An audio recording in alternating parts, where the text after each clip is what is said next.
Greetings, welcome to our series of weekly devotionals, and this particular week we're looking at some verses in Psalms 42 and 43.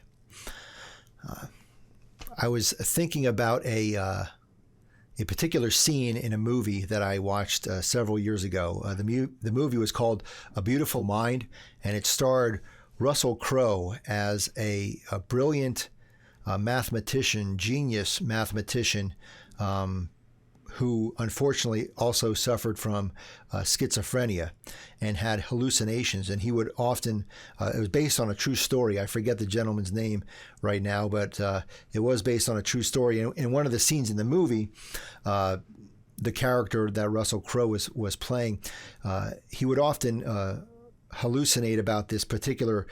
He had a roommate, a college roommate, and as it turns out, he was hallucinating and making this guy up. He wasn't. He did not exist for anybody else at the college. But the character was played by Paul Bettany, and I remember this one particular scene where Paul Bettany's character is talking to Russell Crowe, and he says that he was really hungover, and he said, he said, "Do you know what it's like when you're hungover? Being hungover occurs because you're dehydrated, and you get really thirsty. Anybody that's been hungover probably knows this is true." And he says, "Do you know what it would be like if you would die from thirst? It would be like dying from an incredibly bad hangover." And I'm not sure why I remember that scene as vividly as I do, but it doesn't speak about my personal life at all. But it seems like an awful way to go. Anyway, I was thinking about that particular scene because of the opening verses in Psalm 42, where the psalmist writes, "As a deer longs for flowing streams, so my soul longs for you, O God. My soul thirsts for God, for the living God. When shall I come and behold the face of God?" Of course, the notion of being thirsty is just a metaphor in the psalm for this sense of longing, this need, desire for God in one's life. And just a couple weeks ago in my confirmation class, we were talking about life and what are some of the necessities of life. And of course, the kids said, you need water, you need food, we need air to breathe, this, that, and the other thing, food, shelter, all the necessities.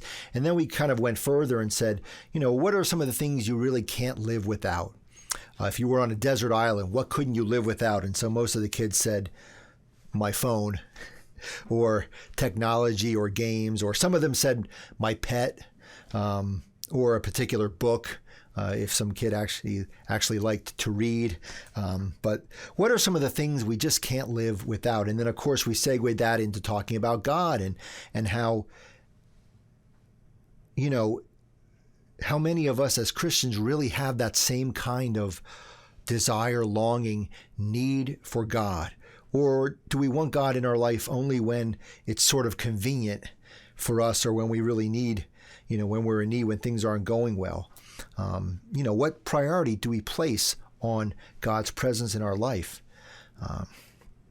For the psalmist, obviously, the psalmist needs God and that relationship to get by, to survive.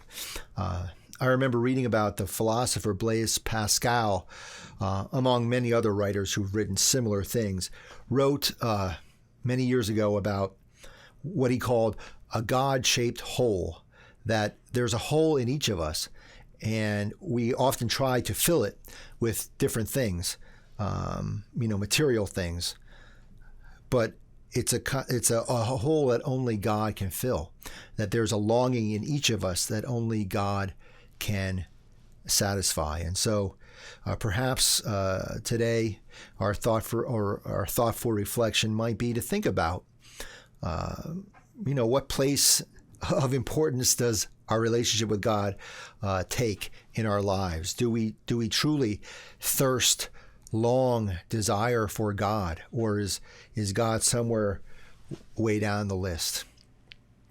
If we desire for God, perhaps the same way that the psalmist is indicating in our psalm today, perhaps we might express, proclaim, as did the great father of the church, St. Augustine, that my soul is restless until it rests in God.